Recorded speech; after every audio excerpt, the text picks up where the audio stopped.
Hello everyone, okay सुमन पे एक बार फिर से आप सभी का स्वागत है। आज का टॉपिक है अटेंशन एंड कॉग्निशन। तो अटेंशन एंड कॉग्निशन के 10 प्रमुख क्वेश्चंस को यहाँ पे हम लोग डिस्कस करने वाले हैं। चलो शुरू करते हैं पहले क्वेश्चन से। क्वेश्चन नंबर फर्स्ट देखो, गेस्टाल्ट अधिगम किस पे जोर देता है? जो आपका गेस्टाल्ट वाद है, गेस्टाल्ट लर्निंग एम्फेसिस है, तो किस पे जोर देता है, किस पे फोकस करता है? तो बुद्धिमत्ता बोध पे यानी इंटेलिजेंस परसेप्शन पे, बोध अधिगम पे यानी परसेप्शन लर्निंग में, बोध प्रेरणा यानी परसेप्शन मोटिवेशन पे, या फिर इन सभी पे? गेस्टाल्टवाद किसने खोज किया था, किस पे फोकस करता है, ये बताओ।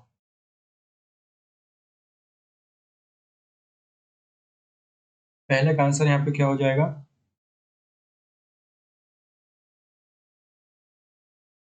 तो इसका आंसर गेस्टाल्टिज्म की जो है किस पे फोकस करता है? तो बोध अधिगम पे यानी परसेप्शन लर्निंग पे, परसेप्शन लर्निंग पे इस पे फोकस करेगा। खोज किया था किसने, इस क्षेत्र में काम किया था? कोहलर महोदय ने। हालांकि 2-3 लोग इसमें मिलकर काम किए थे, कोहलर, वर्दीवीर, कोखा, ठीक है। लेकिन इसमें कोहलर थोड़ा सा फेमस है और उन्हीं के रूप में जाना जाता है। तो इसका जो आंसर हो जाएगा, गेस्टाल्ट अधिगम किस पे जोर देता है? तो बोध अधिगम पे, परसेप्शन लर्निंग पे, ठीक है, बी नंबर। क्वेश्चन तो यही था। क्वेश्चन नंबर, और ये जो बोध अधिगम का मतलब क्या होता है? बोध का अर्थ होता है बाहरी दुनिया से जानकारी प्राप्त करना और समझने की प्रक्रिया को लागू करना। फर्स्ट का आंसर बी। सेकंड क्वेश्चन को देखते हो, आत्म जागरूकता का डाटा एक हिस्सा है। सेकंड का आंसर बताना है self awareness is a part of. जो आपकी आत्म जागरूकता है उस तो किसका एक हिस्सा होता है आत्म जागरूकता, सेल्फ अवेयरनेस? संज्ञान का, मेटाकॉग्निशन का, केंद्रीकरण यानी सेंट्रेशन का, या परसेप्शन यानी धारणा का?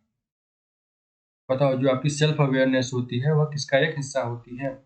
Cognition, metacognition, सेंट्रेशन, perception? यहाँ पे सेकंड का क्या आंसर हो जाएगा? आत्म जागरूकता, मेटाकॉग्निशन, मेटाकॉग्निशन का एक हिस्सा है, ठीक है।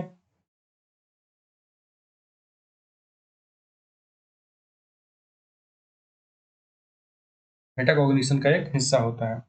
आत्म जागरूकता जो है, मेटाकॉग्निशन यानी संज्ञान, तर्क, स्मृति को समझने आदि का एक हिस्सा होता है, जिसके माध्यम से एक व्यक्ति ज्ञान प्राप्त करता है। मेटाकॉग्निशन का अर्थ इस बारे में जानना है कि कोई व्यक्ति ज्ञान क्यों प्राप्त करता है। मेटाकॉग्निशन इसका कारण जानना चाहता है, ठीक है। तो ये होती है मेटाकॉग्निशन। अब यहाँ पे क्वेश्चन का था, तो आत्म जागरूकता किसका हिस्सा है? मेटाकॉग्निशन। सेकंड का answer B number. Question number third, निम्नलिखित में से कौन संवेदी अधिगम का एक हिस्सा है? संवेदी अधिगम का एक हिस्सा कौन सा होगा? मोटर, खेलना, धारणा, अवलोकन? संवेदी अधिगम को क्या बोलेंगे इंग्लिश में? तो इसको बोला जाता है सेंसरी लर्निंग। संवेदी अधिगम यानी सेंसरी लर्निंग का एक पार्ट है, एक हिस्सा है। तो कौन होगा? मोटर होगा, खेलना होगा, धारणा होगा, अवलोकन होगा, ठीक है। धारणा को परसेप्शन बोलते हैं, अवलोकन को ऑब्जर्वेशन। थर्ड का आंसर यहाँ पे क्या हो जाएगा? जो संवेदी अधिगम यानी सेंसरी लर्निंग का एक हिस्सा होगा, तो इसका आंसर सी नंबर, धारणा, परसेप्शन। धारणा जो है संवेदी अधिगम का एक हिस्सा होता है सेंसरी लर्निंग का, परसेप्शन जो है सेंसरी लर्निंग का एक पार्ट होगा। थर्ड का आंसर सी नंबर। इंद्रियों के माध्यम से सीखना धारणा का एक हिस्सा है। हमारे संवेदी अंग जैसे कि आंख होते हैं, नाक है, कान है, स्पर्श है, जीवा है, तो इन सबों के माध्यम से एक व्यक्ति अपने वातावरण से जानकारी प्राप्त करता है। इसे क्या बोलते हैं? संवेदी अधिगम बोला जाता है, sensory learning. Question number four, अधिगम का रचनात्मक दृष्टिकोण है। अधिगम का रचनात्मक दृष्टिकोण क्या होगा? Constructivist approaches of learning. अधिगम का रचनात्मक दृष्टिकोण क्या होगा?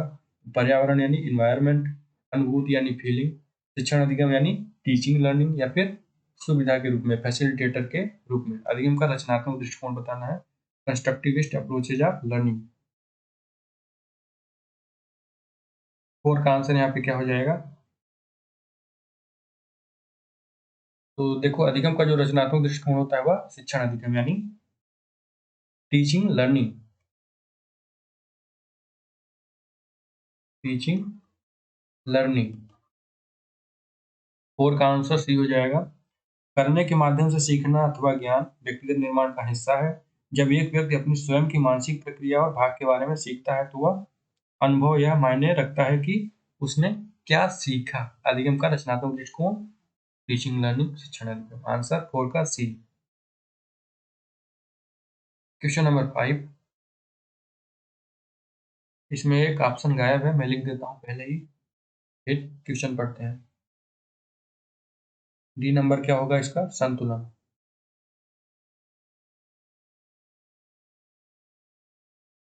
अब क्वेश्चंस देखो। एक बच्चा मानता है कि सभी 4 पैर वाले जानवर कुत्ते होते हैं।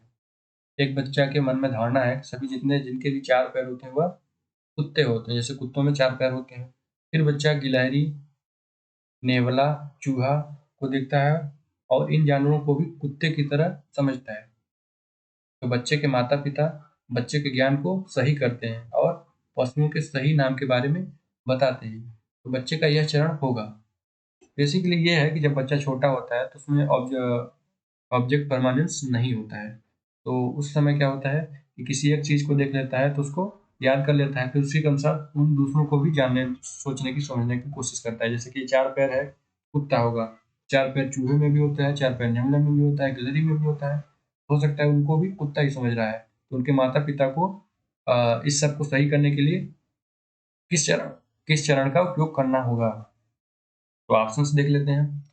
आत्मसातकरण, यहाँ पे पहला ऑप्शन क्या है? एसिमिलेशन। एसिमिलेशन के माध्यम से उस बच्चे की जो धारणा है उसको सीख करना होगा। या फिर अनुग्रहकर्ता के रूप में यानी एकोमोडेटर के रूप में, या फिर अनुकूलन के रूप में यानी एडाप्टेशन के रूप में। कुछ आवाज सुनाई दे रही है क्या? संतुलन के रूप में इक्विलिब्रेशन।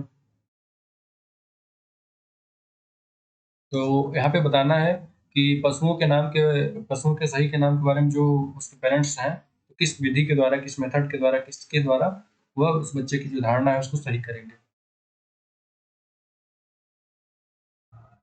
5 का आंसर यहाँ पे क्या हो जाएगा?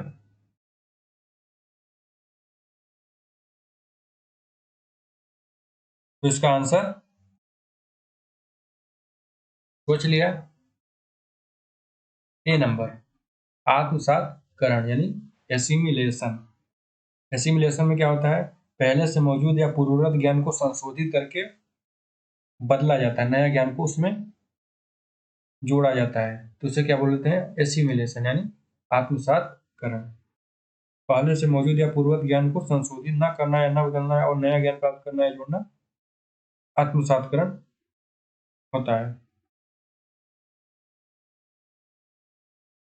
तो यहाँ पे आंसर ए नंबर। ठीक है। क्वेश्चन नंबर 5 का ए। क्वेश्चन नंबर 6 देखो। छात्रों का बौद्धिक विकास करने के लिए आप करेंगे। छात्रों के बौद्धिक विकास के लिए आप क्या करेंगे? To develop intellectual development among students you will do. तो समस्याओं को हल करने के लिए बच्चों की मदद करेंगे, यानी help children in order to solve the problems. या फिर गृह कार्य देंगे, उन्हें होमवर्क देंगे, प्रोवाइड होमवर्क। कक्षा में शांति बनाए रखेंगे, maintain silence in the classroom. या फिर सभी।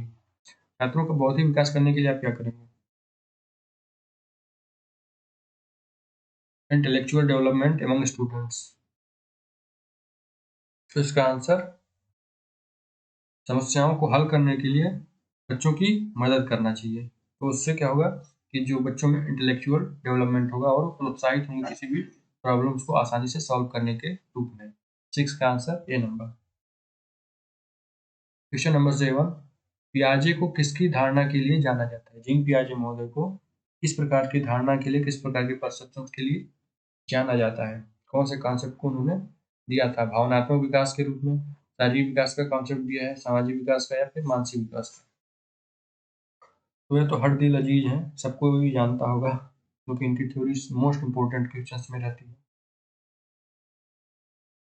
आंसर डी नंबर, मानसिक विकास। ठीक है, यानी मेंटल डेवलपमेंट।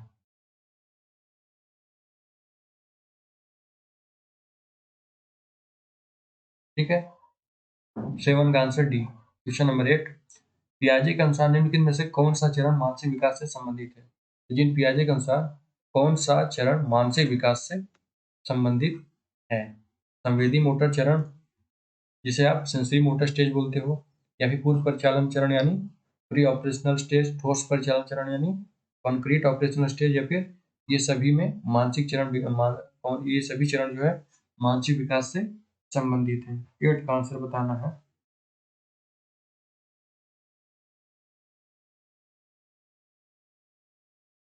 कौन सा हो जाएगा? तो ये सारे सारे जो होते हैं ये सभी ये मानसिक विकास से संबंधित होते हैं। इसमें 4 स्टेज दी हैं। पहला जो है आपका इन सबों में से सेंसरी मोटर स्टेज है, ठीक है। उसके बाद प्री ऑपरेशनल स्टेज है यानी पूर्व परिचालन अवस्था है, फिर कॉन्क्रीट ऑपरेशनल है यानी ठोस परिचालन अवस्था, फिर एब्स्ट्रैक्ट यानी फॉर्मल ऑपरेशनल स्टेज है लास्ट में, ठीक है, जिसे औपचारिक परिचालन अवस्था बोला जाता है। तो ये आंसर हुआ 8 का। यहाँ पे मानसिक विकास से संबंधित बताना था पियाजे महोदय का। क्वेश्चन नंबर 9, बच्चे दुनिया के बारे में ज्ञान का निर्माण करते हैं। यह कथन किसके द्वारा दिया गया था? पियाजे के द्वारा, पावलोव के द्वारा, कोहलबर्ग के द्वारा, स्किनर के द्वारा। तो बच्चे जो है दुनिया के बारे में ज्ञान का निर्माण करते हैं, यह कथन किसके द्वारा दिया गया है बताना है। 9 का आंसर क्या होगा?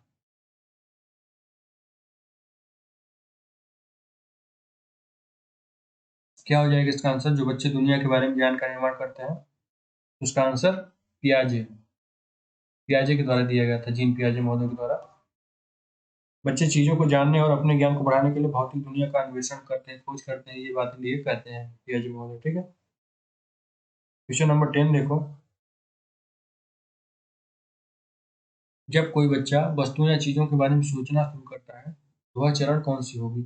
इस चरण में पियाजे महोदय के जो 4 स्टेप दिए हैं उन्हें बताना है कि कौन सा ऐसा चरण है जिसमें बच्चा चीजों के बारे में, थिंग्स, वस्तुओं के बारे में सोचना शुरू करता है, ठीक है। तो संवेदी मोटर स्टेज होता है वह स्टेज में, यानी सेंसरी मोटर स्टेज में ही सोचना शुरू करता है, या फिर औपचारिक परिचालन चरण में यानी फॉर्मल ऑपरेशनल स्टेज में, या फिर पूर्व परिचालन चरण में यानी प्री ऑपरेशनल स्टेज में, या फिर कॉन्क्रीट ऑपरेशनल स्टेज यानी ठोस परिचालन अवस्थाओं में। बताओ 10th का आंसर क्या होगा? जब कोई बच्चा वस्तु या चीजों के बारे में सोचना शुरू करता है तो वह चरण कौन सा? 10th का आंसर यहाँ पे कौन सा हो जाएगा?